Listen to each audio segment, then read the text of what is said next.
Bismillah. Assalamualaikum warahmatullahi wabarakatuh. Innal hamdalillah nahmaduhu wa nasta'inuhu wa nastaghfiruh wa natubu ilaih. Wassalatu wassalamu al-akmalani ala nabiyil mustafa Muhammadin wa ala alihi wa sahbihi ajma'in wa ba'd. Ya ayyuhalladzina amanu taqullaha haqqa tuqatih wa la tamutunna illa wa antum muslimun. Ya ayyuhalladzina amanu taqullaha wa qulu qawlan sadida yuslih lakum a'malakum wa yaghfir lakum dhunubakum wa man yuti'illaha wa rasulahu faqad faza fawzan 'azima. Wa ba'd.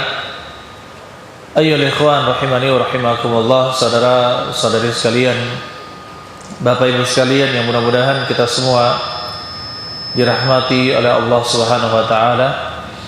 Alhamdulillah, Allah Subhanahu wa taala bisa mengumpulkan kita di masjid ini, salah satu masjid Allah Subhanahu wa taala. Mudah-mudahan Allah Subhanahu wa taala memberikan keistiqomahan kepada kita, keteguhan menjalankan sunnah, kemudian berpegang teguh dengan dalil, beramal saleh, dan juga berakhlak yang mulia. Mudah-mudahan Allah Subhanahu wa taala senantiasa membimbing kita untuk bisa selalu taat kepada Allah Subhanahu wa taala. Pada hari ini kita lanjutkan kajian kita membahas kitab Al-Arba'in An-Nawawiyah. Al-Arba'in An-Nawawiyah. Dan kita memasuki hadis ke-22. Hadis ke-22.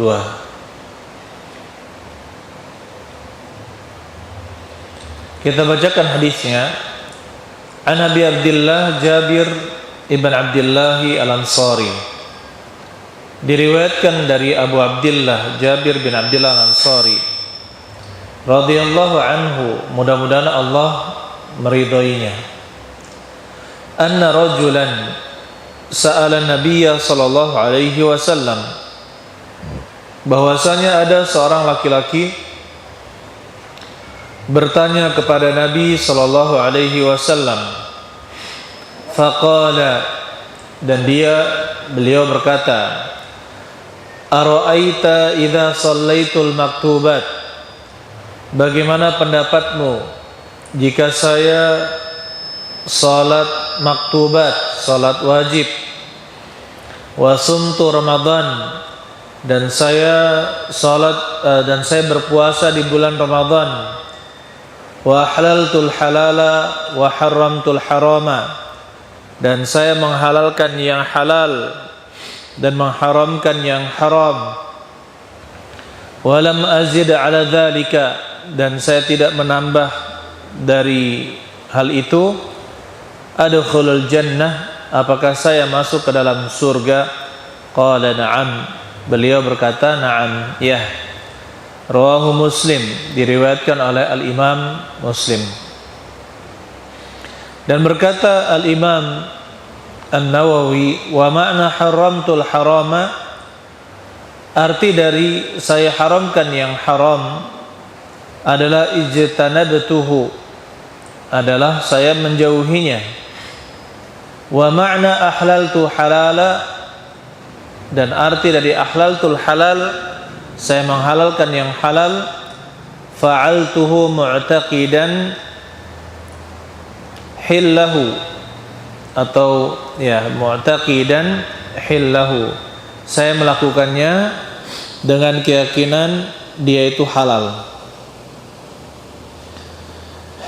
Baik. Hadis ini ayyuhal ikhwan rahimani wa rahimakumullah adalah hadis yang diriwayatkan oleh Al-Imam Muslim. Diriwayatkan oleh Imam Muslim, tentunya di dalam kitab sahihnya, Sahih Imam Muslim.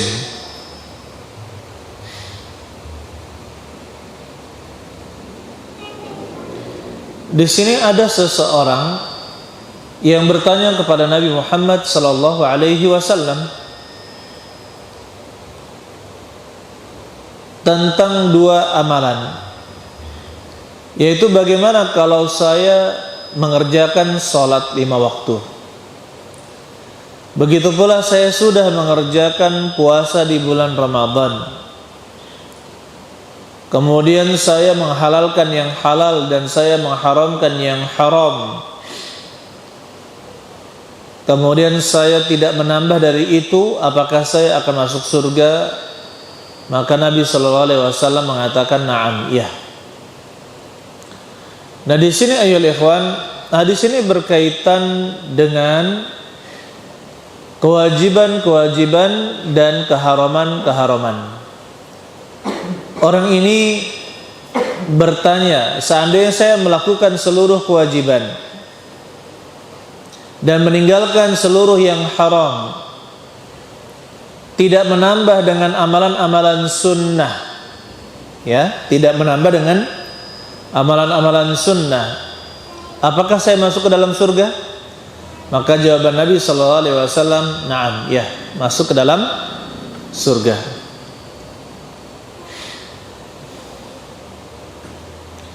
Jadi ini berkaitan dengan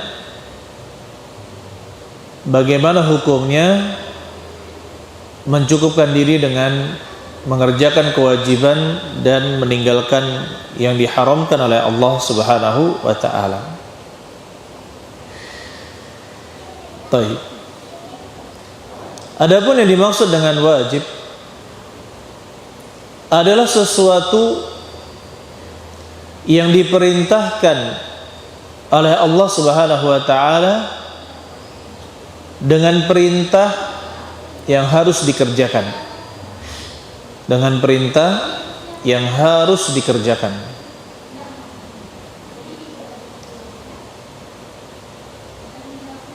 Yang dimaksud dengan wajib adalah perintah dari Allah Subhanahu wa taala dengan perintah yang harus dikerjakan. Apabila tidak dikerjakan, maka dianggap bermaksiat, maka dia telah melakukan perbuatan maksiat. Sedangkan sunnah, menurut ahli fikih, yang dimaksud dengan sunnah adalah apa-apa yang diperintahkan oleh Allah dengan perintah yang tidak wajib dikerjakan, tidak harus dikerjakan. Perintah Allah yang tidak harus dikerjakan, itu namanya sunnah. Sedangkan haram adalah larangan Allah Subhanahu wa taala yang harus ditinggalkan, yang harus ditinggalkan.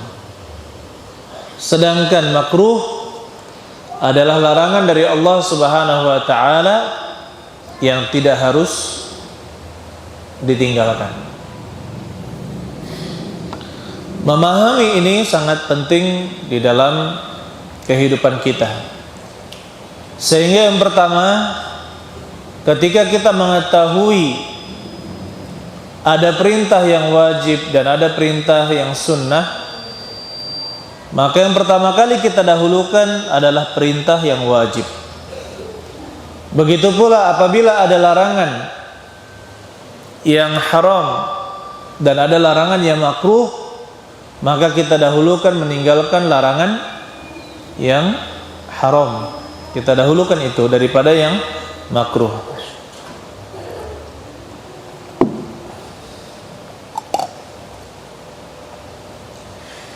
Kemudian dalam lafaz hadis ini, ara'aita idza shallaitu al-maktubat, bagaimana menurutmu jika aku telah salat yang wajib-wajib? Maksudnya adalah salat 5 waktu sehari semalam. Allah Subhanahu wa taala menyebutkan dalam surat An-Nisa ayat ke-103, inna salata kanat 'alal mu'minina kitaban mawquta. Sesungguhnya salat itu telah dicatat 'alal mu'minina, bagi orang-orang yang beriman, mauqutan, waktunya. Dan disepakati oleh para ulama bahwa salat itu berjumlah 5 kali sehari semalam. Dimulai dari salat apa? Perintah pertama kali salat 5 waktu dimulai dari salat apa Nabi sallallahu alaihi wasallam? Salat apa? Salat zuhur. Nabi memulainya dengan salat zuhur. Zuhur, asar, maghrib, isya dan subuh. Taib. Kalau ditanya dalam penanggalan Hijriyah, salat apa yang pertama dikerjakan? Maghrib. Salat maghrib. Ya. Jadi jangan dibilang dalam penanggalan setelah midnight, setelah tengah malam berarti subuh ngitungnya. Tidak. Kalau penanggalan Hijriyah itu dimulai dari maghrib, terbenam matahari. Begitu pula dikatakan dalam hadis ini, wasumtu ramadhana, dan saya berpuasa di bulan Ramadan. Berpuasa di bulan Ramadan. Kapan diwajibkan puasa bulan Ramadan? Di tahun berapa Hijriah? Jawabannya di tahun kedua Hijriah.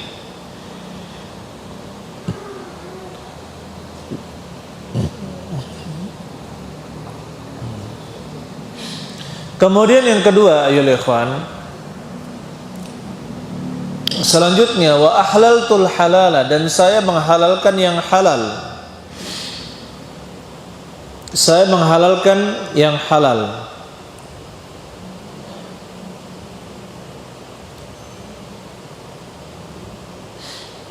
Begitu pula wa haramtul harama, dan saya mengharamkan yang haram.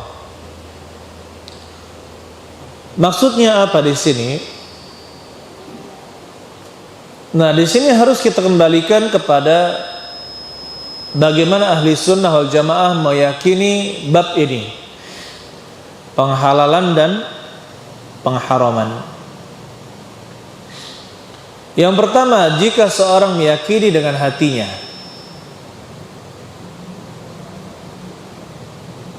bahwa suatu perbuatan itu halal,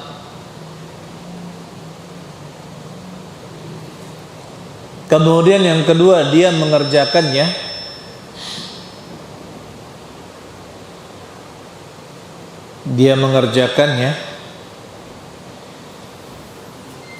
maka dia mendapatkan pahala, dan ini bagian dari ketaatan. Kemudian yang kedua, jika dia berkeyakinan bahwa sesuatu itu halal tetapi justru malah dia mencari yang haram, mengerjakan yang haram, sesuatu itu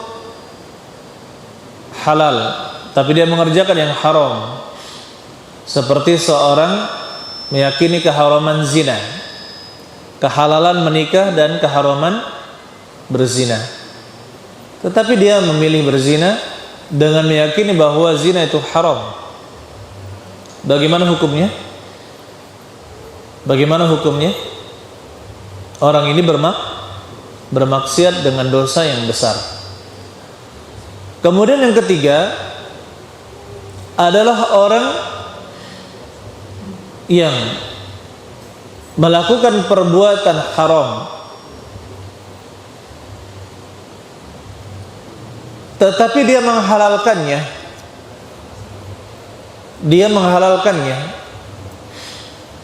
Dia melakukan perbuatan haram, contohnya perzinaan. Dia berzina dan meyakini bahwa zina itu halal.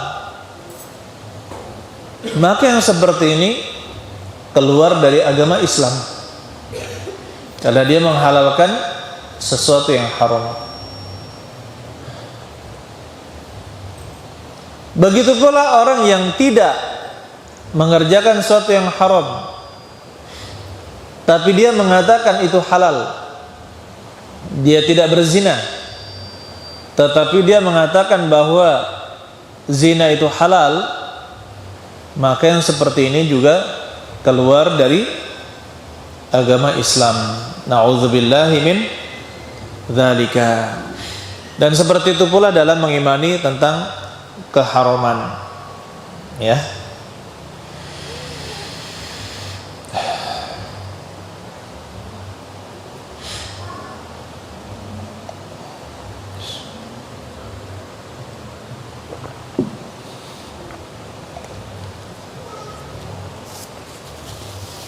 Kemudian dalam mengerjakan yang perbuatan ketaatan, ketika kita ingin melakukan perbuatan ketaatan, maka harus disertai dengan niat untuk Allah Subhanahu wa ta'ala. Jika seorang mengerjakan suatu amalan soleh tapi tidak dengan niat, maka percuma saja, dia tidak mendapatkan apa-apa. Seperti seorang yang berpuasa, niatnya hanya untuk menjaga kesehatan. Katanya dokter ahli kanker, terapi yang paling baik itu bukan dengan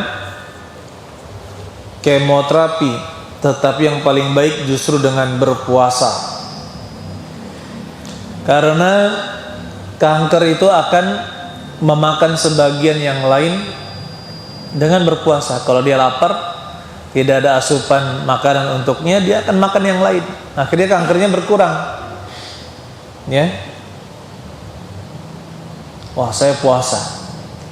Dari waktu sahur sebelum subuh sampai terbenam matahari, puasa dia untuk terapi.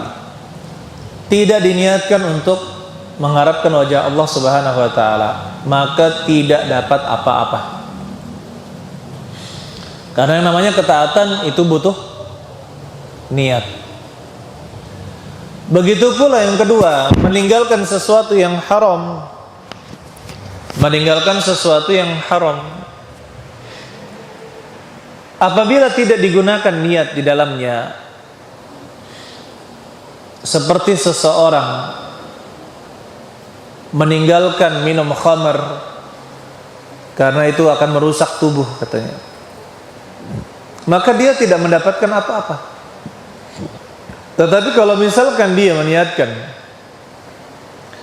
meninggalkan khamar karena Allah Subhanahu wa ta'ala, dia melihat kawannya, dia melihat tetangganya ada yang minum khamar, ada yang penjual tuak misalkan, astagfirullah, saya tinggalkan itu, ya, padahal dia sanggup untuk meminumnya. Ketika dia memasang niat, maka dia mendapatkan pahala dari meninggalkan perbuatan maksiat. Jadi ayolah ikhwan, diam saja, diamnya kita itu bisa berpahala. Kalau kita niatkan meninggalkan berbagai macam perbuatan maksiat, ya Allah, saya tahu di sini tempat perbuatan maksiat, saya tinggalkan. Ya Allah, di sini ada perbuatan maksiat, saya tinggalkan. Ini karena Engkau, ya Allah, di sini ada perbuatan maksiat, ada gaplean, judian, dangdutan, dugeman, apa lagi? TikTokan. Wah, ini zaman sekarang ya. Sudah kena TikTok belum di sini? Ada yang kena? Ada aja ya para pemudanya. Kalau bapak-bapak nggak tahu.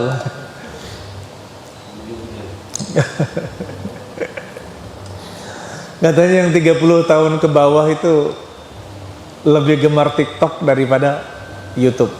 Katanya, Allah a'lam bishawab. Saya sudah 38 nih, jadi bukan di bawah 30.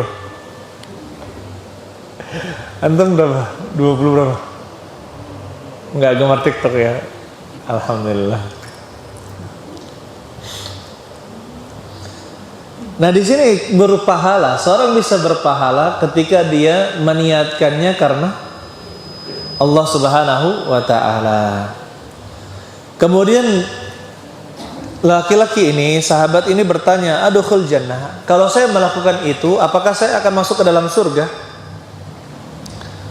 Maka beliau mengatakan, na'am, ya, masuk ke dalam surga. akan kita jelaskan insyaallah ya ikhwan rahimani wa rahimakumullah pada penjelasan hadis insyaallah yang lebih panjang tentang ini.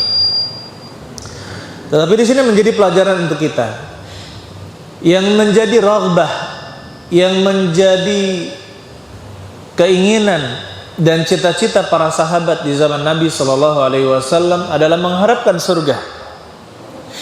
Mengharapkan surga Allah Subhanahu wa taala, dan ini bukan aib. Sebagaimana sebagian manusia mengatakan bahwa kita tidak boleh berharap surga, kita harus cinta kepada Allah agar kita dicintai oleh Allah Subhanahu wa taala. Nabi sallallahu alaihi wasallam mengajarkan agar kita cinta Allah, mengharapkan surga dan juga takut kepada neraka. Menggabungkan ketiga hal ini itulah syariat Islam. Menggabungkan ketiga hal ini adalah syariat Islam, yaitu mengharapkan dicintai oleh Allah Subhanahu wa taala. Kemudian yang kedua, mengharapkan masuk ke dalam surga. Yang ketiga adalah takut dimasukkan ke dalam neraka. Apabila salah satunya timpang, berat sebelah, maka akan terjatuh kepada kesalahan. Na'udzubillahi min dzalika.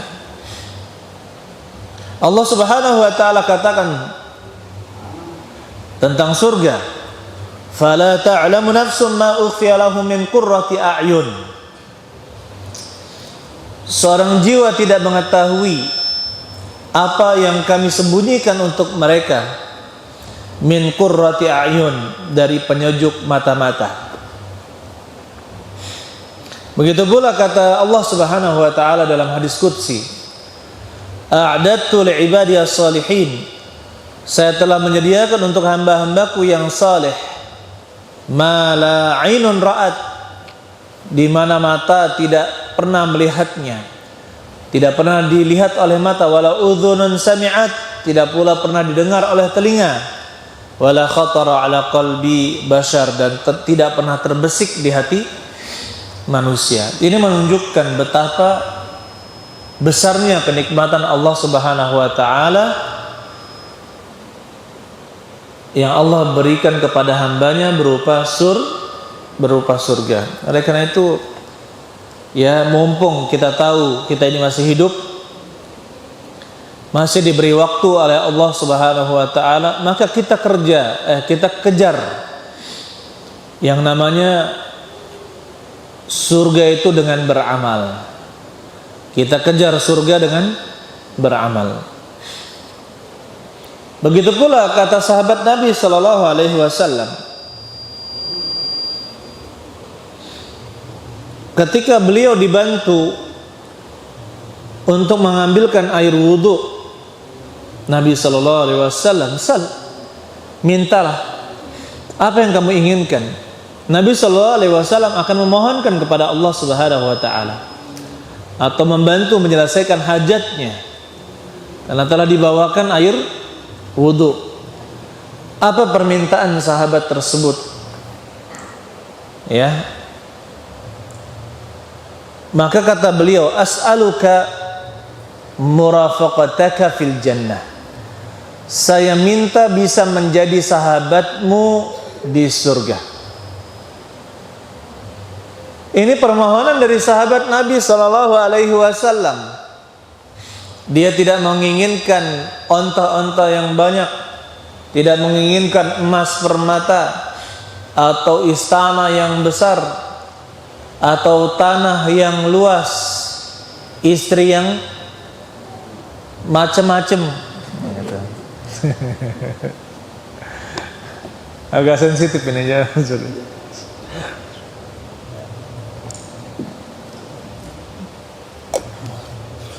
Tapi dia minta menjadi sahabat Nabi sallallahu alaihi wasallam di surga. Kenapa? Para sahabat tahu bahwa di surga itu bertingkat-tingkat, dan yang paling tinggi adalah tingkatannya Nabi Muhammad sallallahu alaihi wasallam. Dan orang yang menjadi sahabat beliau di surga, pendamping beliau di surga, otomatis derajatnya tinggi. Nah, inilah cita-cita sahabat Nabi sallallahu alaihi wasallam, ingin dimasukkan ke dalam surga.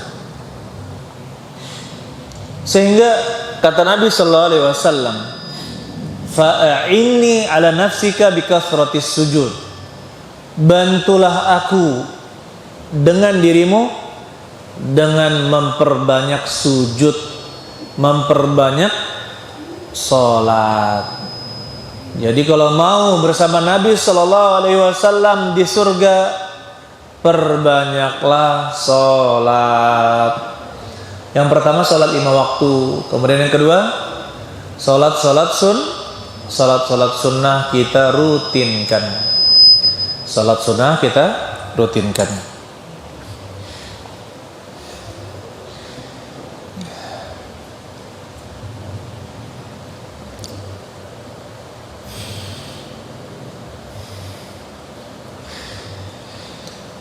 Baik, ayyuhal ikhwan rahimani wa rahimakumullah, saudara-saudari sekalian yang mudah-mudahan kita dirahmati oleh Allah Subhanahu wa taala.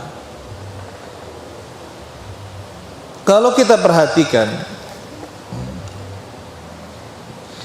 balasan Nabi sallallahu alaihi wasallam kepada orang ini adalah surga.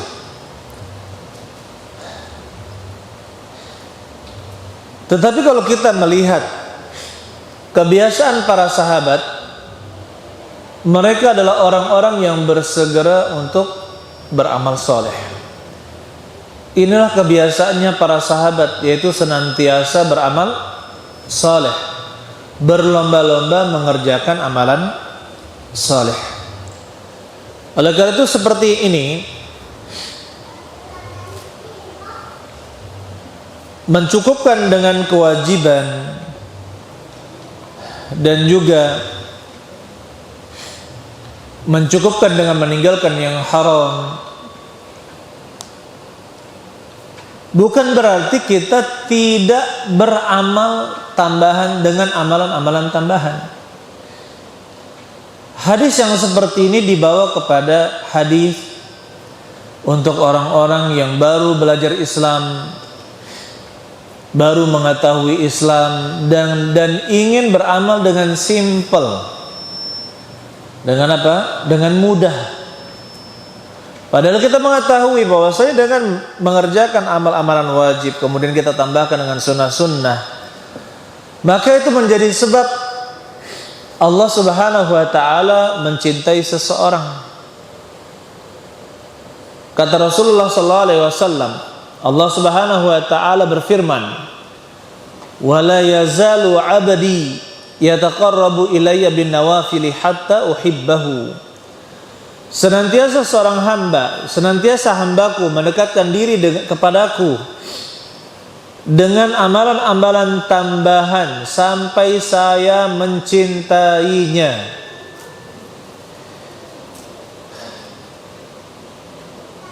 Sampai saya mencintainya. Berarti apa? Salah satu sebab mendapatkan kecintaan Allah Subhanahu wa taala adalah dengan apa?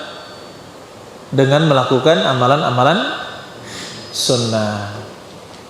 Jadi bukan berarti ini pembatasan cukup yang wajib saja, yang sunnah tidak. Nah, yang tercela itu adalah orang yang menyibukkan diri dengan amalan-amalan sunnah tetapi lupa mengerjakan yang wajib. Saya beri contoh di bulan Ramadan. Orang ketika sholat tarawih semangat, Masya Allah, ya, semangat. Setiap tanggalnya semakin tua di bulan Ramadan, shafnya juga mengalami kemajuan. Kemajuan makin sedikit maksudnya. Tapi apa? Kita lihat orang semangat mengerjakan sholat tarawih, tetapi sholat zuhurnya bolong, sholat asarnya masih bolong-bolong, sholat subuhnya apalagi masih bolong-bolong. Maka yang seperti ini, ayyuhal ikhwan, mendahulukan yang sunnah dari yang wajib itu berdosa. Adapun seorang kalau sudah mengerjakan perbuatan yang wajib, sholat wajib dikerjakan, dia hanya mengambil sedikit dari amalan sunnah, itu tidak menjadi masalah. Ya, dia tidak berdosa dengannya. Saya punya kawan, kakeknya itu salah satu pengikut aliran tertentu. Katanya, kakek saya kapan malam sholat malam, kapan siang cak wong gilo, seperti orang gila. Kalau siang seperti orang gila, kalau malam, sholat 5 waktu enggak? Tidak. Masalah. Kita alhamdulillah ketika kita sudah paham dalil, wah itu salah. Ya, dia mending tidak sholat malam tapi sholat 5 waktu. Kemudian ngapain juga dia pura-pura gila? Itu tidak ada tuntunannya. Coba Nabi SAW pura-pura gila, pernah kita dengar? Para sahabat Nabi SAW pura-pura gila, pernah kita dengar? Jawabannya tidak pernah dengar. Akhirnya gila beneran nanti ya. Alhamdulillah min dzalika.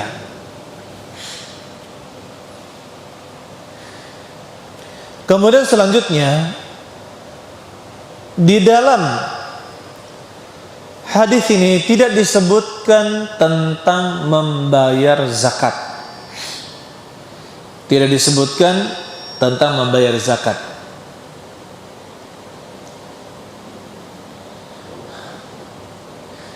Sedangkan kita ketahui begitu pula tentang perintah berhaji.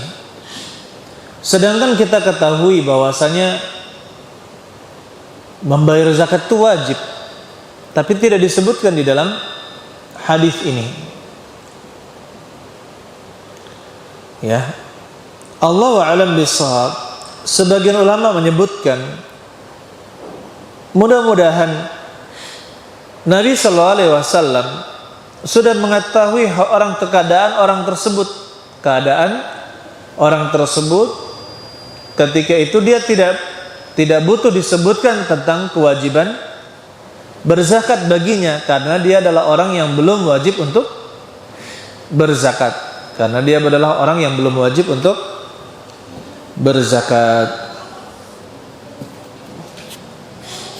Adapun untuk berhaji itu diwajibkan tahun 9 Hijriyah atau tahun 10 Hijriyah.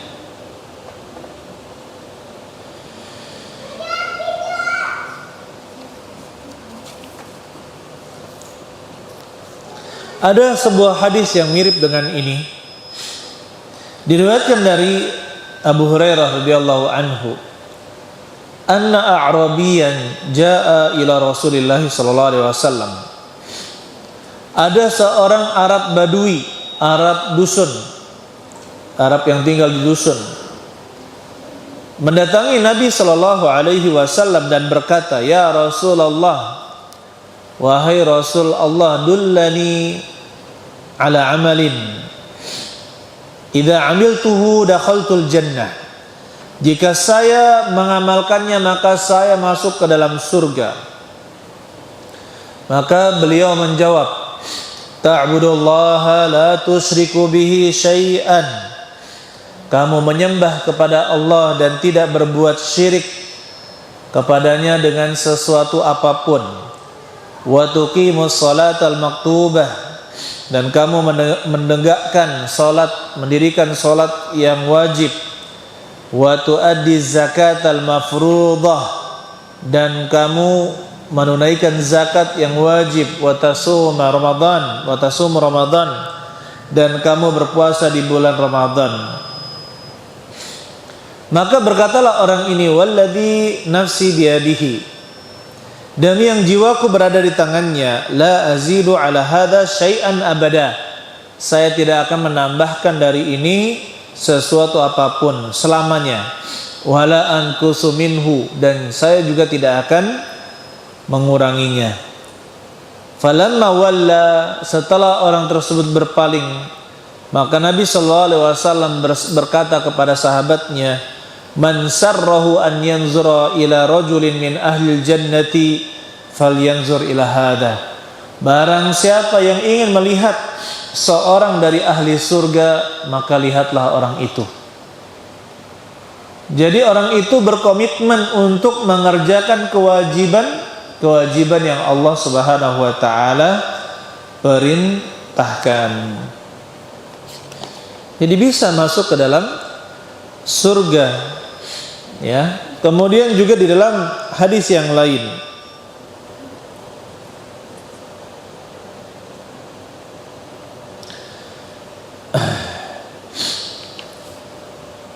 anna rajulan, bahwasanya seorang laki-laki jaa ila Nabi sallallahu alaihi wasallam, datang kepada Nabi sallallahu alaihi wasallam dan dia berkata, "Ya Rasulullah, wahai Rasul Allah, a'limni madza faradallahu alayya." Kabarkanlah kepadaku apa yang Allah wajibkan kepadaku. Khamsu salawatin fil yaumi wa lailah.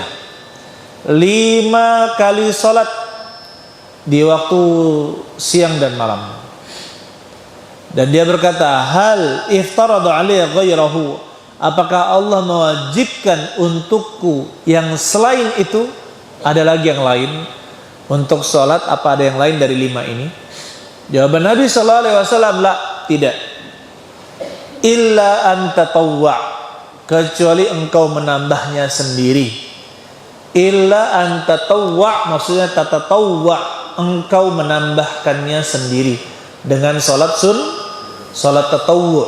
Sholat tatawwu itu artinya apa? Sholat sunnah. Jadi pahamnya kalau baru belajar ya, sholat sunnah. Nah, nih. Kalau sholat nafilah sudah sering dengar ya. Sholat nafilah, apa sholat nafilah? Sholat nafilah sama sholat sunnah juga. Sholat tatawwu sama sholat sunnah juga, gitu kan? Baik.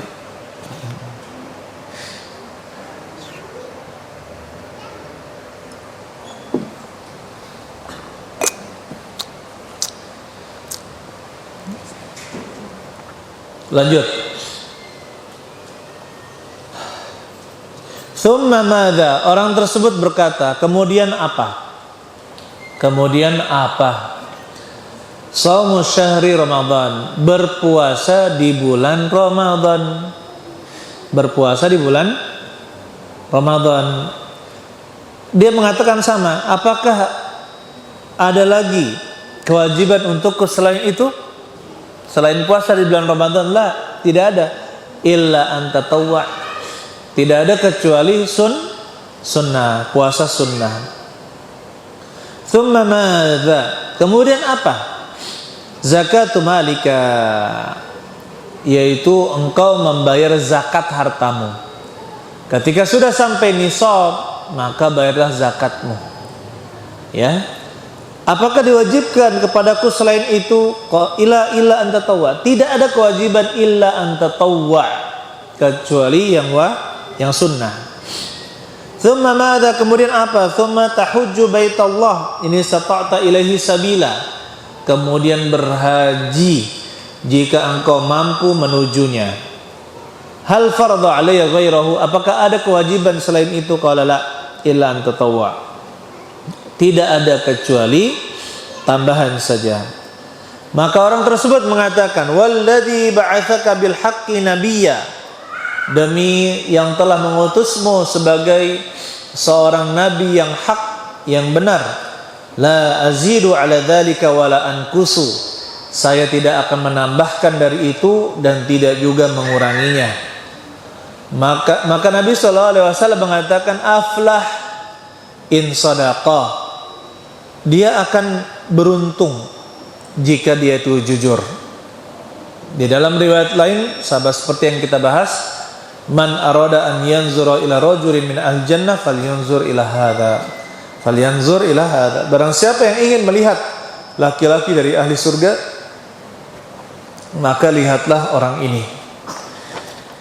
Jadi kesimpulan dari hadis-hadis yang kita bacakan, ayyuhal ikhwan, bapak-bapak, ibu-ibu sekalian, seorang itu bisa masuk ke dalam surga apabila dia benar dalam keimanannya, ya, benar dalam keimanannya, menyembah hanya kepada Allah, tidak berbuat syirik, Kemudian yang kedua, dia melakukan kewajiban-kewajiban dan meninggalkan perbuatan-perbuatan yang haram. Dia bisa masuk ke dalam surga.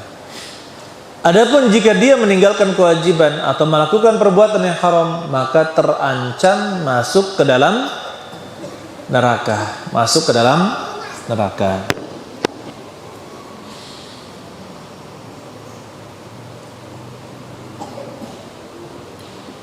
Kemudian selanjutnya,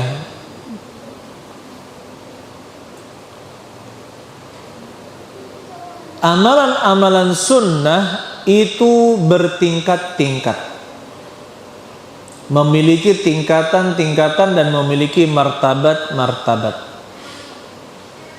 Oleh karena itu dikenal di dalam syariat kita ini ada istilah sunnah muakkadah. Sunnah muakkadah, sunnah yang sangat ditekankan untuk dikerjakan. Dan sunnah ghairu muakkadah, sunnah yang kurang ditekankan tapi silahkan mengamalkannya untuk tambahan. Sunnah ghairu muakkadah, sunnah yang kurang ditekankan.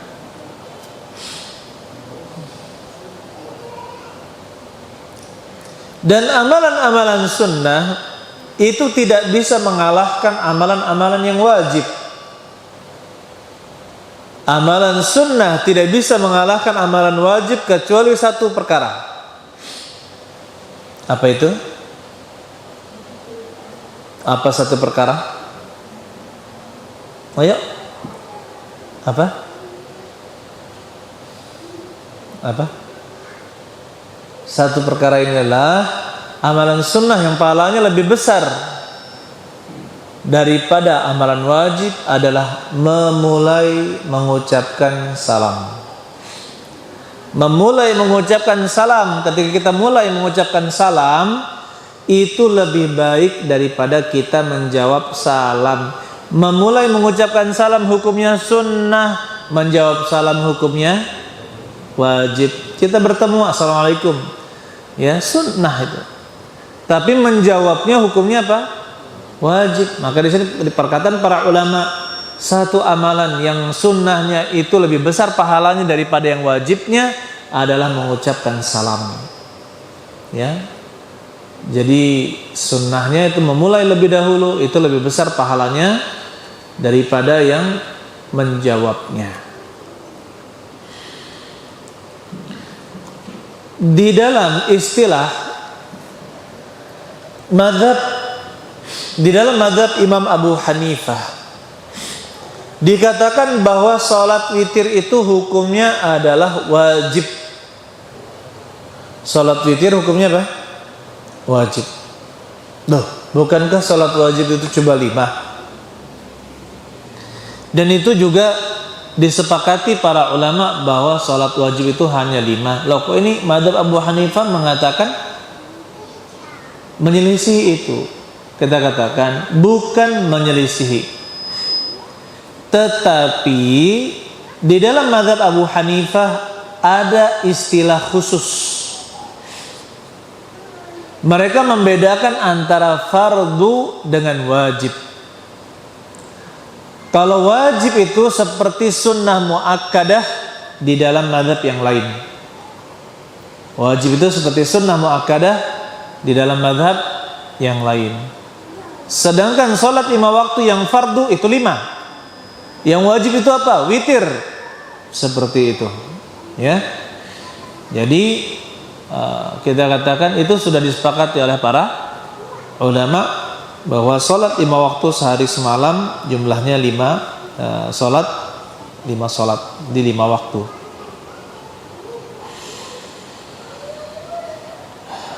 Taib. Kemudian juga kita dapatkan di dalam mazhab Al-Imam Ahmad, orang yang tidak mengerjakan sholat witir maka la tuqbal syahadatuhu, tidak diterima persaksiannya. Bukan syahadat Islam ya, maksudnya syahadat persaksian di mahkamah. Ya.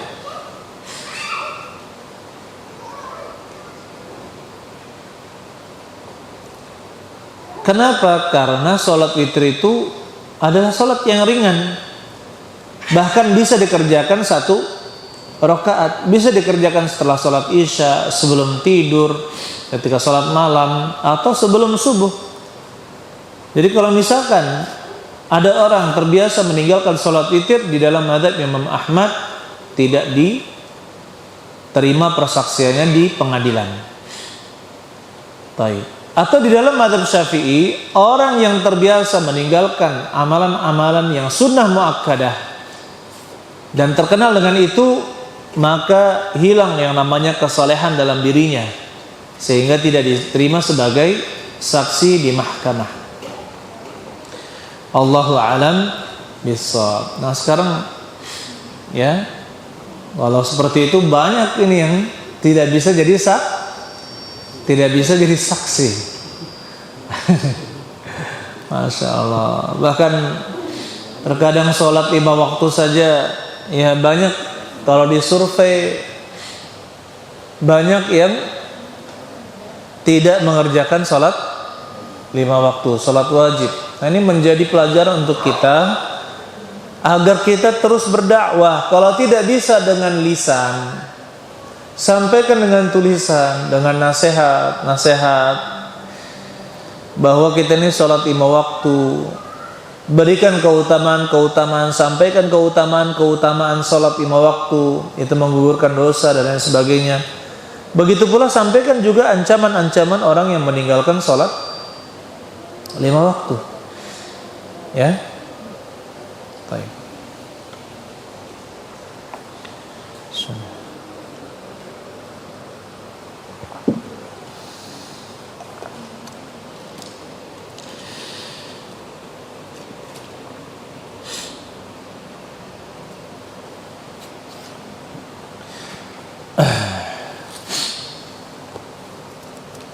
Adapun tentang haji, di dalam hadis yang kita bahas ini juga tidak disebutkan tentang haji. Maka adapun jawabannya, haji diwajibkan di tahun-tahun terakhir.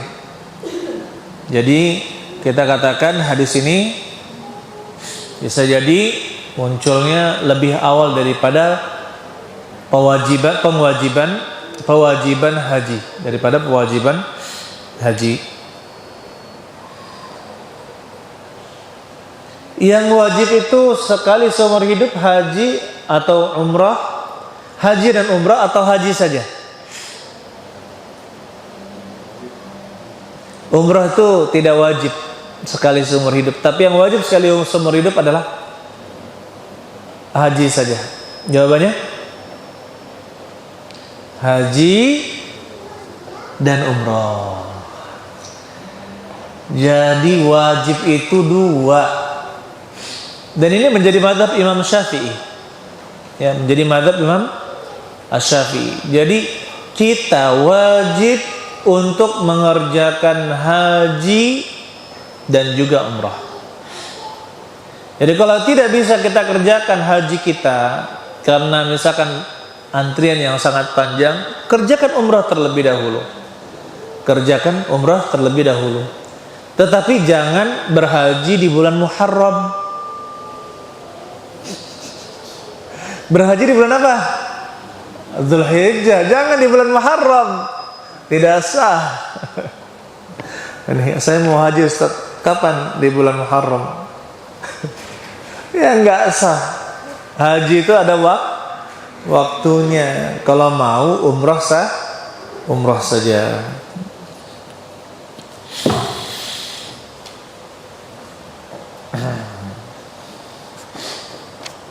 Kemudian ayyuhal ikhwan rahimani wa rahimakumullah, saudara-saudari sekalian, yang mudah-mudahan kita semua dirahmati oleh Allah Subhanahu wa taala. Jadi dengan demikian kita bisa memahami bahwasanya pentingnya memiliki akidah yang benar pada diri seorang muslim itu sangat penting.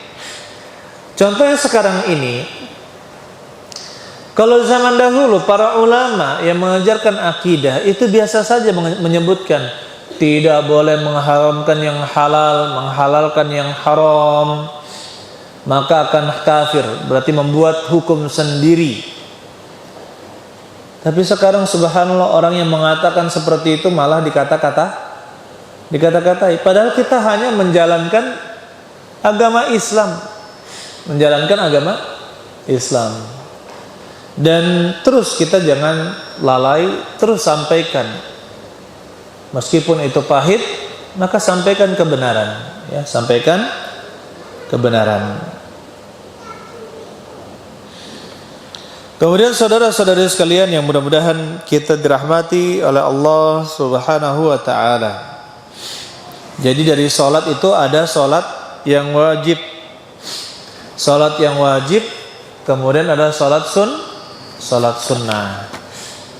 Kalau salat yang wajib, ada pertanyaan lagi, apakah ada salat yang wajib selain salat 5 waktu? Nah, di sini ada pertanyaan besar. Ya. Sebagian ulama menyebutkan ada lagi salat yang lain yang wajib. Seperti salat tahiyatul masjid, sebagian mengatakan wajib.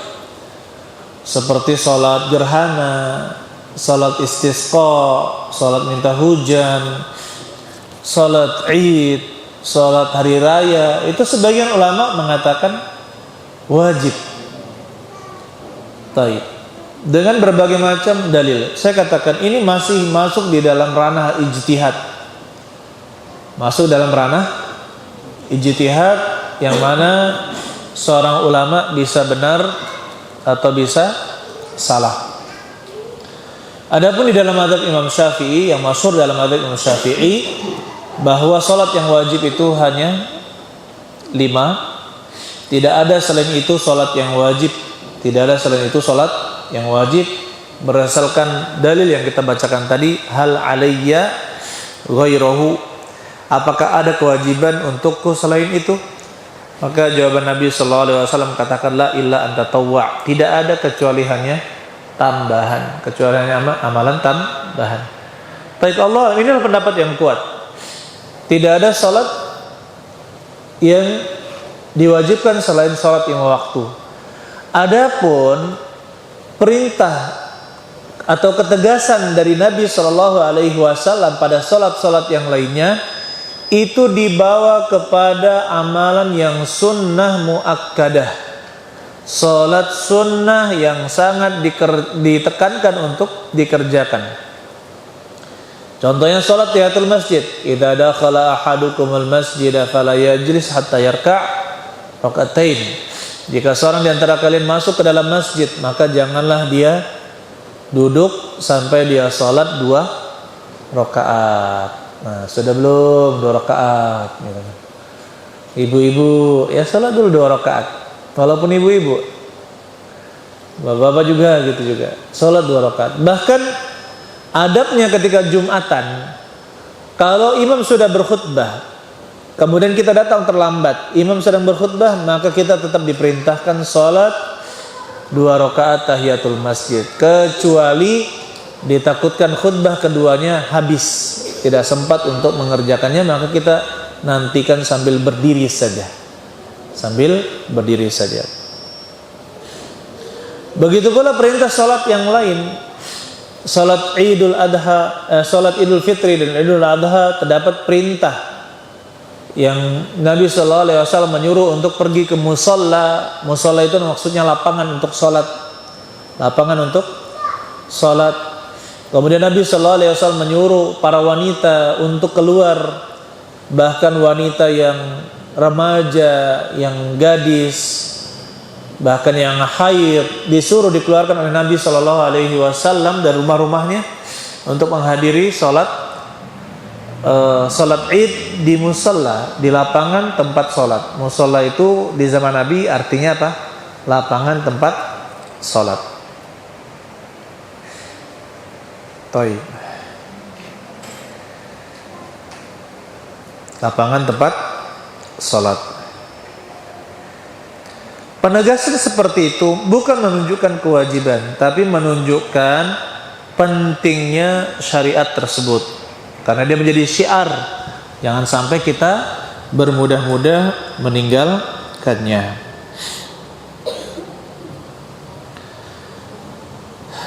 Kemudian yang kedua, sholat sunnah. Sholat sunnah itu ada dua jenis. Ada sholat sunnah yang al-muqayyadah. Ini yang pertama, muqayyadah. Yang kedua adalah mutlaqah. Sholat sunnah yang mutlaqah. Yang pertama, sholat sunnah al-muqayyadah adalah sholat sunnah yang dibatasi dengan batasan-batasan seperti jumlah atau rakaat atau tata cara.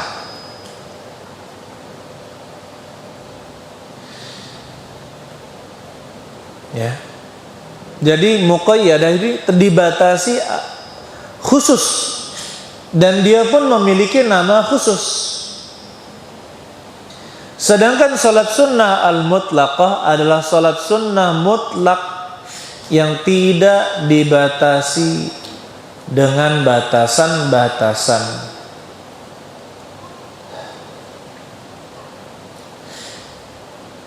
Baik.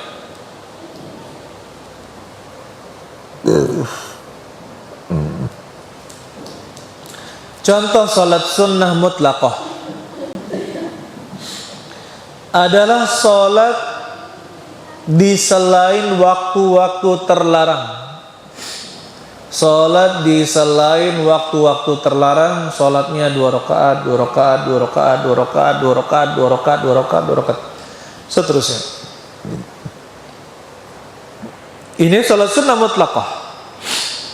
Seperti seorang misalkan setelah mengerjakan ba'diyah maghrib, dia mengerjakan 2 rakaat, tambah lagi 2, tambah lagi 2, tambah lagi 2, tambah lagi 2, tambah lagi 2, sampai masuk waktu isya dia baru selesai sholat 2 rakaat. Boleh apa tidak? Boleh. Ini namanya sholat sunnah mutlaqah, sholat sunnah yang tidak dibatasi dengan batasan-batasan. Begitulah misalkan seorang ba'da isya, ba'da ba'diyah mengerjakan sholat, terserah dia 2, 2, 2. Ketika di waktu pagi juga demikian, mengerjakan 2, 2, 2, 2, 2, 2. Terus pada zuhur juga demikian. Itu adalah sholat sunnah mutlaqah, silahkan dikerjakan.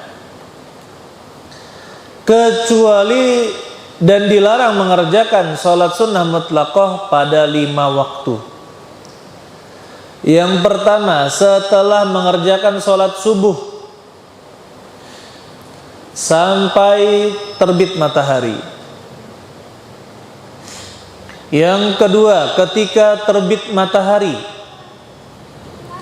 sampai matahari meninggi setinggi tombak. Maksudnya setinggi tombak itu, ya matahari kan kalau baru terbit kan masih kuning, kita pun biasa bisa melihatnya. Ketika dia sudah naik, kalau kita lihat seperti itu, seperti tombak, tinggi tombak, maksudnya dia sudah terik. Ya, cahayanya pun berubah menjadi putih. Jadi bukan lagi kuning, tapi sudah menjadi putih. Itulah saat diperintahkan untuk sholat. Yang ketiga, ketika matahari di tengah, ketika matahari di tengah dan belum tergelincir ke arah barat, maka adalah waktu yang terlarang. Jadi kalau kita lihat bayangan benda, misalkan ini ada tiang kita tegakkan, nah dari waktu pagi menuju siang itu kan bayangannya akan semakin pendek, ya kan? Akan semakin pendek. Kemudian nanti dia diam. Bayangannya itu tidak bertambah dan tidak berkurang selama beberapa menit. Kemudian setelah itu bayangannya kembali memanjang. Nah, ketika dia kembali memanjang, itu adalah waktu zuhur. Masuknya waktu zuhur. Ketika dia stuck, tidak bertambah panjangnya, tidak berkurang, itu adalah matahari tepat berada di atas. Artinya bukan tepat ya, mau mencari posisi tepat itu juga jarang. Artinya posisi matahari menuju ke zawal, menuju ke barat, ke arah barat. Itu pun bukan ke arah barat sebenarnya, berubah-ubah arah matahari itu. Jadi caranya melihatnya adalah lihat tombak. Kalau dia stuck, tidak bertambah, tidak berkurang, itulah waktu terlarang. Nah, setelah itu dia akan semakin memanjang. Itulah awal waktu zuhur. Awal waktu zuhur. Kemudian yang ketiga, itu yang berapa? Yang keempat, setelah sholat asar sampai terbenam matahari. Setelah sholat asar sampai terbenam matahari. Yang kelima, ketika terbenam matahari. Ketika terbenam matahari. Kemudian dikecualikan untuk satu waktu. Ada pengecualian untuk satu waktu. Kapan itu? Boleh sholat mutlak. Kapan? Ketika hari Jumat sebelum waktu Jumat masuk, sebelum waktu zuhur masuk, maka tidak mengapa kita sholat sunnah mutlaqah, ya, walaupun sedang posisi matahari istiwa berada di atas. Itu boleh. Summa shalla ma kutiba lahu. Dalilnya kalau di hadis summa shalla ma kutiba lahu, dan dia sholat apa yang dicatat baginya. Maksudnya dia sholat mutlaqah. Boleh. Jadi kalau sholat sunnah mutlaqah ini tanpa dibatasi dengan batasan-batasan, boleh dilakukan ketika kapan? Ketika bukan waktu yang terlarang. Jumlahnya terserah. Mau berapa dia kerjakan terserah. Kemudian yang kedua adalah sholat sunnah muqayyadah, yaitu yang dibatasi dengan jumlah. Dibatasi dengan apa lagi? Waktu, dan dibatasi dengan cara. Atau dibatasi dengan cara. Contohnya ada yang namanya sholat qabliyah dan sholat ba'diyah. Sholat sebelum sholat lima waktu disebut qabliyah. Setelah sholat waktu disebut ba'diyah. Begitu pula yang memiliki sebab. Contohnya sholat tahiyatul masjid. Sholat tahiyatul masjid meskipun di waktu-waktu yang terlarang itu boleh. Dia masuk ke dalam masjid, sebabnya adalah masuk ke dalam masjid pertama kali, ya, maka dia sholat sunnah tahiyatul masjid, boleh.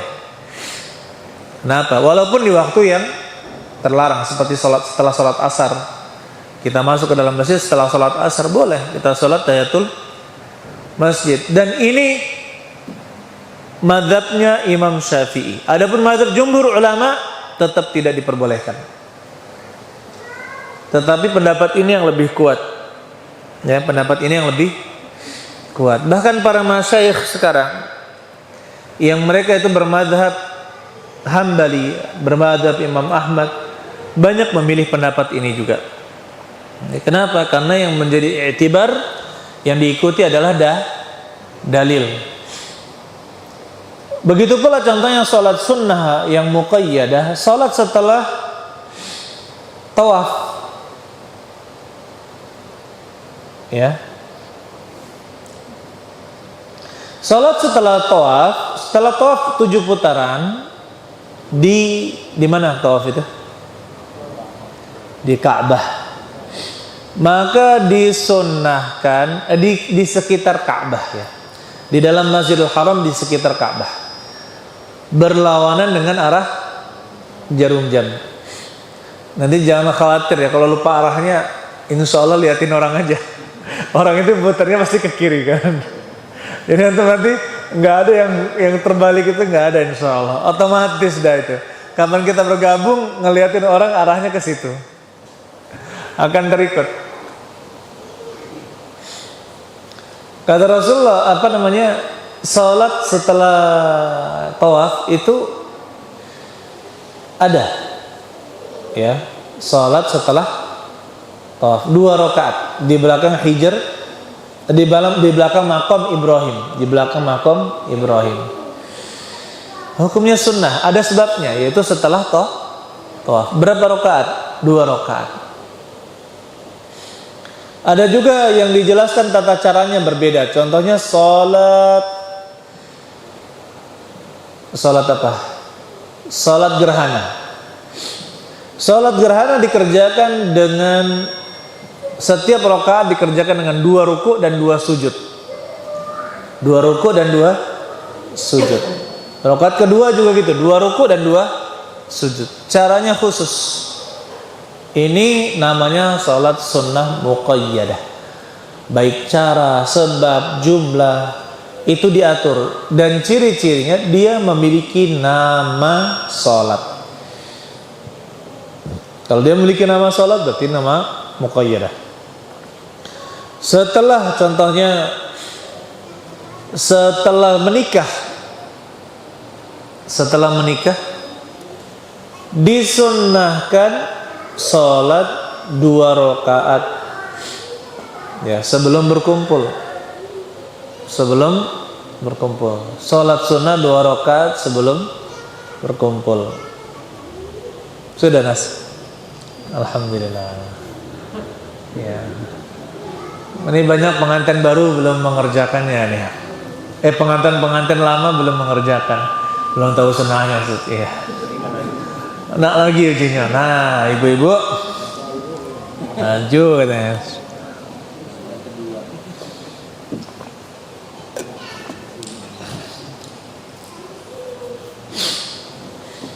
Lanjut ya. Apalagi contohnya?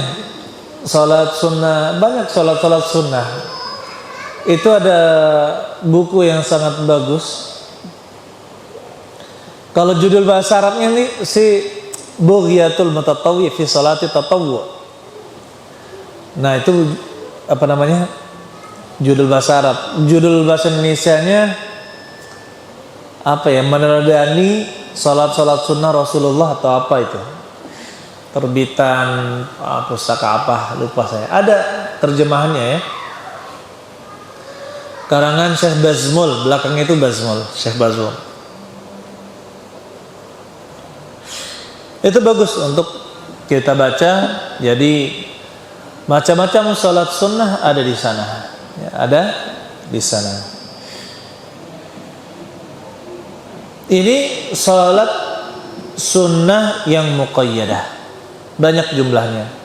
Nah, kata Nabi sallallahu alaihi wasallam, "Inni ala nafsika bikathratis sujud."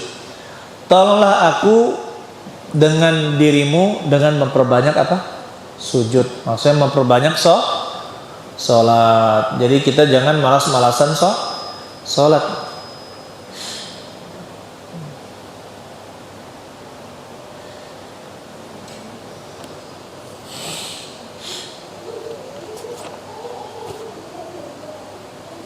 Kemudian mengenai puasa. Puasa juga demikian. Puasa yang wajib adalah puasa, ada 3 puasa yang wajib. Yang pertama puasa Ramadan, jelas. Yang kedua puasa apa? Nazar. Nazar itu adalah melazimkan apa yang tidak lazim, amalan yang tidak lazim karena Allah Subhanahu wa taala. Lazim itu harus. Contohnya dia berkata, kalau saya berhasil menikahi Julaiha, katanya. saya akan puasa Senin Kamis tak putus-putus kalau berhasil menikahi Julaiha. Ya, akhirnya dia berhasil. Maka puasa Senin Kamis menjadi wajib untuknya karena dia telah bernazar.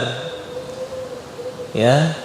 Begitu pula kalau seandainya saya diterima jadi pegawai ini, pegawai itu, saya akan melakukan ini, melakukan itu. Saya punya guru dulu, SOS dia, sarjana sosial. Jadi beliau waktu itu mengatakan, saya dulu nazar saya, kalau saya punya anak, saya akan sholat malam tiap malam. Ya, benar. Kalau nazarnya untuk ketaatan kepada Allah, maka jadi wajib. Kata Rasulullah SAW, man nazara an yuti Allah falyuti'hu wa man nazara an ya'siyahu falya'sih. Barang siapa yang bernazar untuk taat kepada Allah, maka taatilah dia. Dan barang siapa yang bernazar untuk bermaksiat kepada Allah, maka janganlah bermaksiat kepadanya. Jadi guru saya itu bernazar seperti itu. Dan akhirnya dia rutin sholat malam.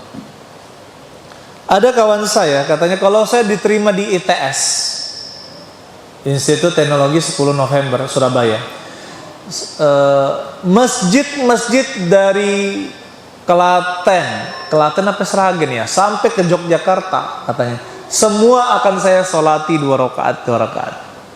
Wis, kata saya, mantap juga itu, banyak masjidnya ya.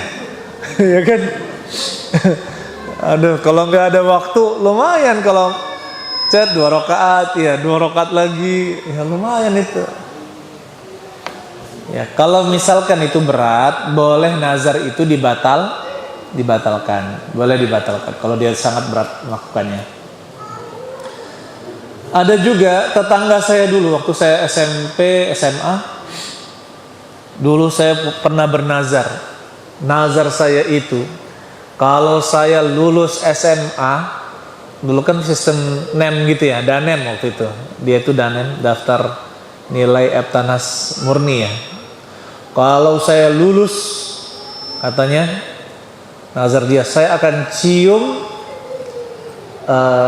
wanita tercantik di sekolah ini.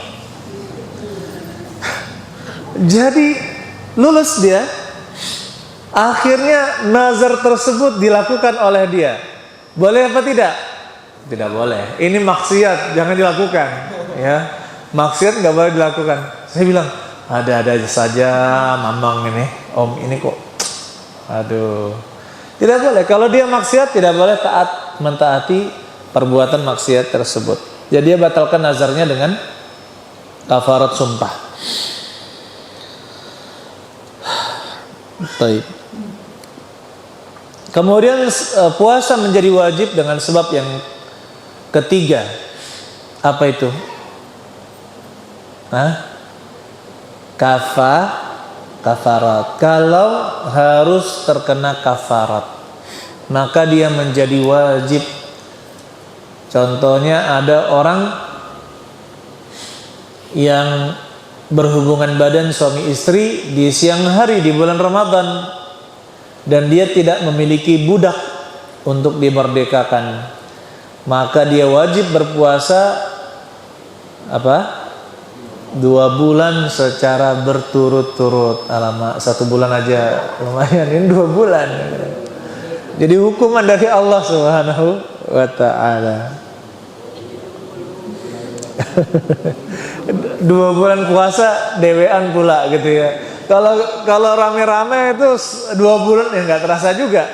Tapi kalau 2 bulan sendirian, wah terasanya banget gitu.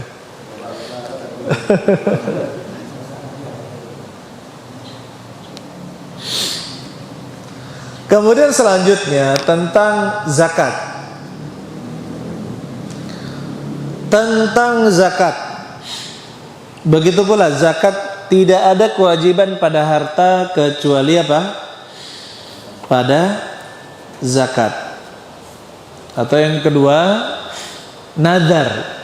Bernazar untuk, misalkan saya dapatkan, kalau anak saya diterima di kedokteran, saya nazar potong sapi. Ya, potong sapi. Nah, ternyata anaknya lulus kedokteran, akhirnya dipotong sapi. Kami makanin juga tuh. Cuma yang bernazar tidak boleh memakan sedikit pun dari nazarnya tersebut. Ini perlu dipahami ya.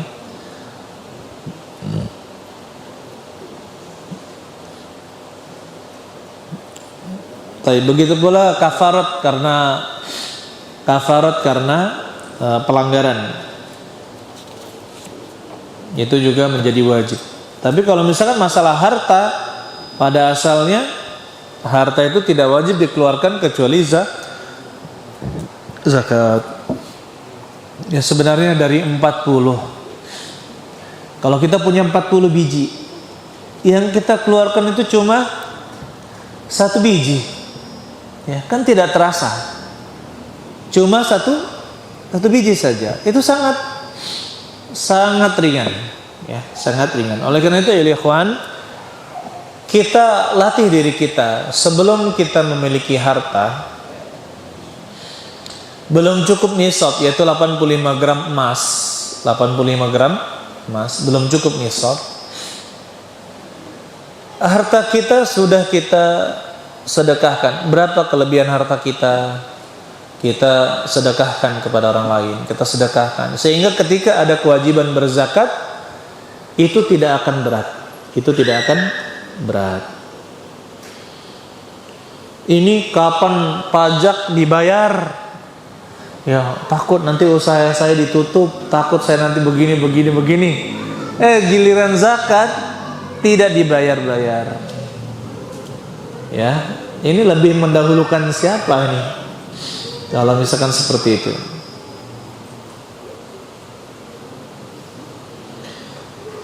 Kemudian ayyuhal ikhwan, kita tetap disunnahkan untuk memperbanyak sedekah, Adapun keutamaan sedekah itu sangat banyak sekali. Kemudian mengenai haji dan umrah, kita katakan bahwa haji dan umrah itu wajibnya 1 kali seumur hidup. Ya, karena disebutkan dalam suatu lafaz tentang haji dan umrah,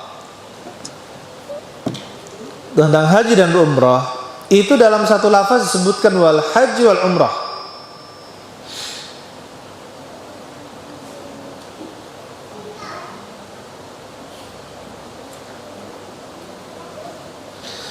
Kata Nabi SAW ketika beliau ditanya oleh Aisyah, kunna nara al-jihada afdalul a'mal. Kami memandang bahwa berjihad itu adalah seafdal amalan. A'alan nisa'i jihadun.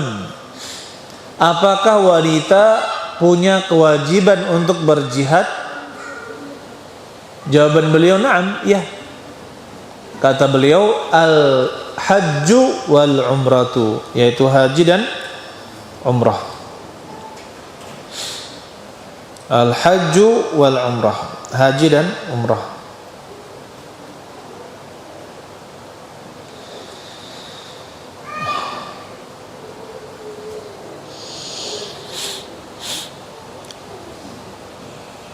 Jadi ini menunjukkan bahwa haji dan umrah itu wajib sekali seumur hidup.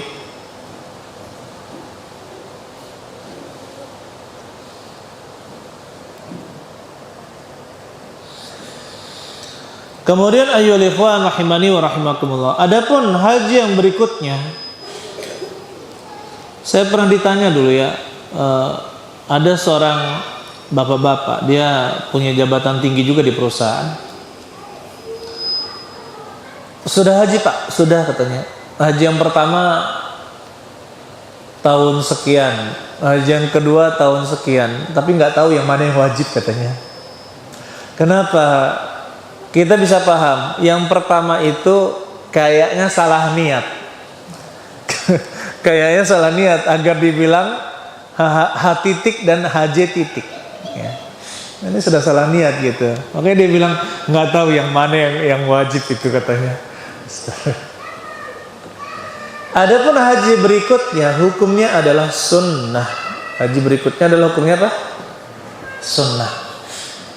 Ya, kata Nabi sallallahu alaihi wasallam, wal umratu ya ilal umrah kafarat lima bainahuma.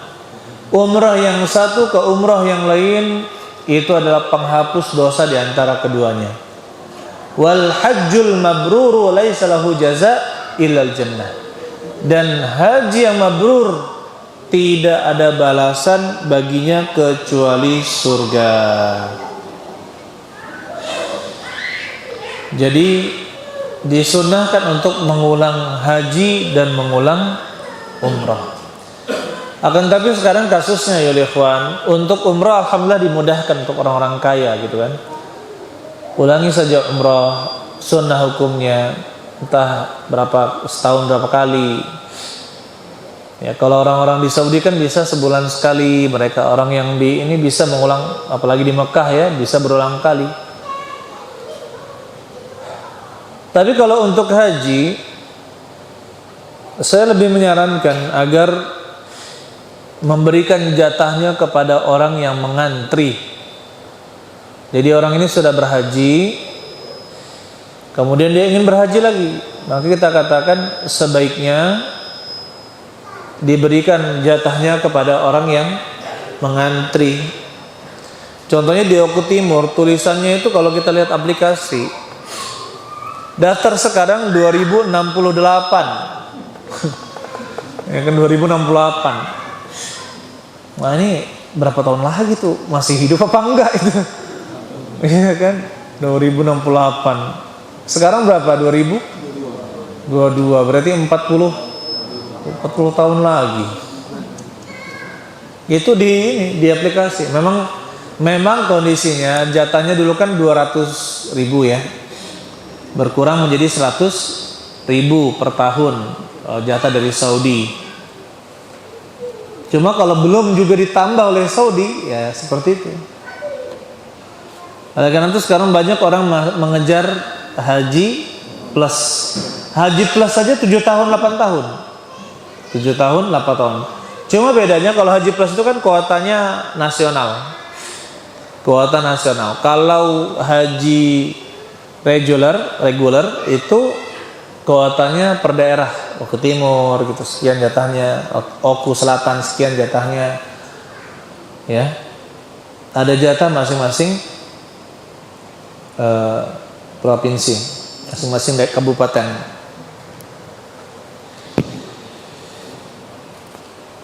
Ya ujung-ujungnya itu karena dana talangan.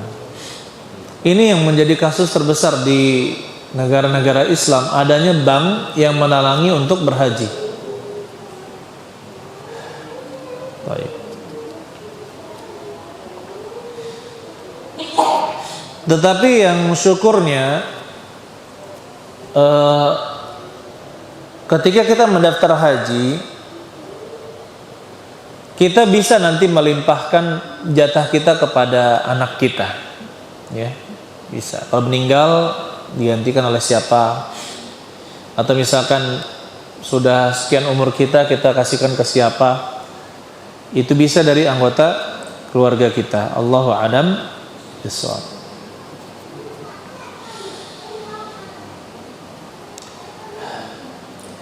Umrah yang pertama adalah umrah wajib. Adapun umrah berikutnya hukumnya sunnah. Dan inilah safar terindah. Kalau mau melanconglah ke Saudi Arabia. Ya, ke sana, pergi ke sana. Di sana ada Mekah, ada Madinah, Mekah, Madinah. Kunjungi tempat-tempat ibadah. Kunjungi tempat-tempat ibadah.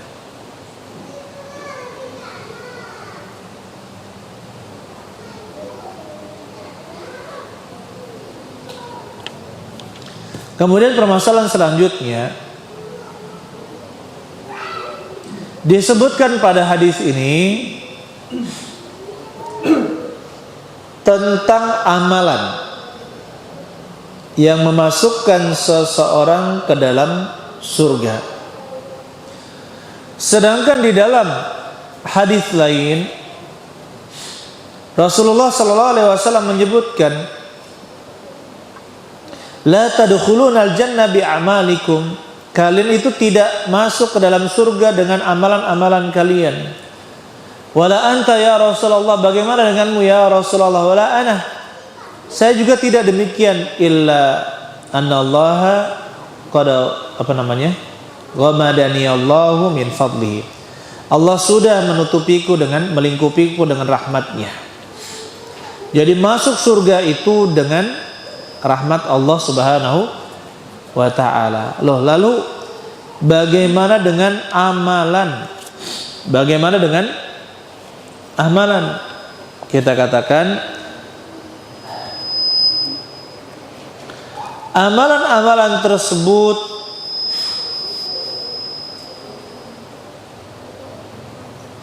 adalah bukti dari rahmat Allah Subhanahu wa ta'ala kepada hambanya.